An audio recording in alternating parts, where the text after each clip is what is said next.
Okay, in this video, we are going to be dealing with a type of sentence called elaboration sentences. In elaboration sentences, you will often see here the semicolon. You'll sometimes see a dash, and you'll sometimes see a colon. And let's get that right here in front of us. Boom. You'll see these three. I drew them roughly up here. And it's important because these types of text completions are very common on the GRE, so it's important to know that more or less these three are used interchangeably. What are they elaborating? What's going on? Well, David's reputation as a blank was well deserved. Tell us more, elaborate. So we get our semicolon.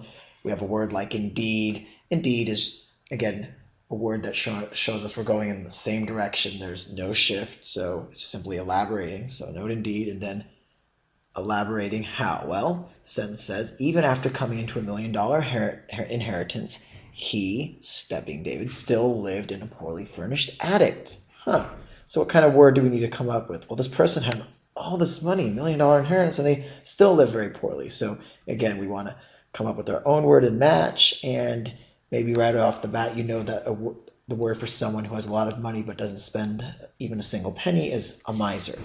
You may, though, have been trapped by the word pauper. A pauper is simply a poor person. David, however, lives like a poor person, but is actually rich. So to get rid of that, clearly not optimistic. Opportunistic, he's not that either. That means, I'm trying to always seize the opportunity. And then finally, we have this fun word here, curmudgeon. We don't, of course, need to pick it because curmudgeon, or because we have our answer, C, miser, but curmudgeon means somebody who is grumpy. So again, we can get rid of it. But again, we're following the basic steps. Again, though, you want to identify the sentence. Notice, is it shift or no shift? Now, we can have an elaboration sentence, however, that does shift.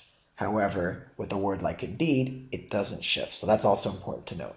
But the idea here is if you want to know what's the answer to the blank, you look after the semicolon or the colon or the hyphen, and there you will find the elaboration. So let's have a look. There's another one with a hyphen. Carla approached work in a blank manner. How does she approach it? Well, let's read after the hyphen. She would often stare vacantly into nothingness while performing a given task, regarding it as nothing more than a chore. Okay, Well, she obviously doesn't like work, so again, we first looked at the second part of the sentence and thought, how is it defining this? And she doesn't like her work, so what sort of manner? How does she approach work? Well, we come up here with our own word, and it's kind of in a very blah manner or routine. Now, yes, blah is obviously slang, but that's fine. You're coming up with your own word, your own sense. It doesn't have to even really be a dictionary word. If you think, wow, she must have a very blah approach to work or very routine, as though she would rather be doing anything else. So now we can go through the answer choices. And again, here's steadfast, which means loyal. That doesn't mean blah. If you're a steadfast worker, you stick to the task. Roundabout, you're just not direct. Perfunctory, word probably don't know. Unseemly, this is a popular GRE word. It means something that is not appropriate. So it has a very negative connotation as well. So it's almost immoral, it's unseemly, it's improper, but she's simply really out to lunch when it comes to work. Without literally being out to lunch, she's simply treating work in a very blah manner. Then there's brusque. Brusque means rude.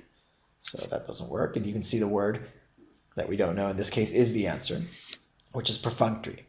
And perfunctory, when you do something in a perfunctory manner, you go through the motions. You don't really put any thought or heart into it. You simply do it in a very routine fashion. So again, though, the key here was noticing the hyphen, noticing that we're dealing with an elaboration sentence. In this case, there's no shift. We're simply defining the word perfunctory using this example of this woman here at work.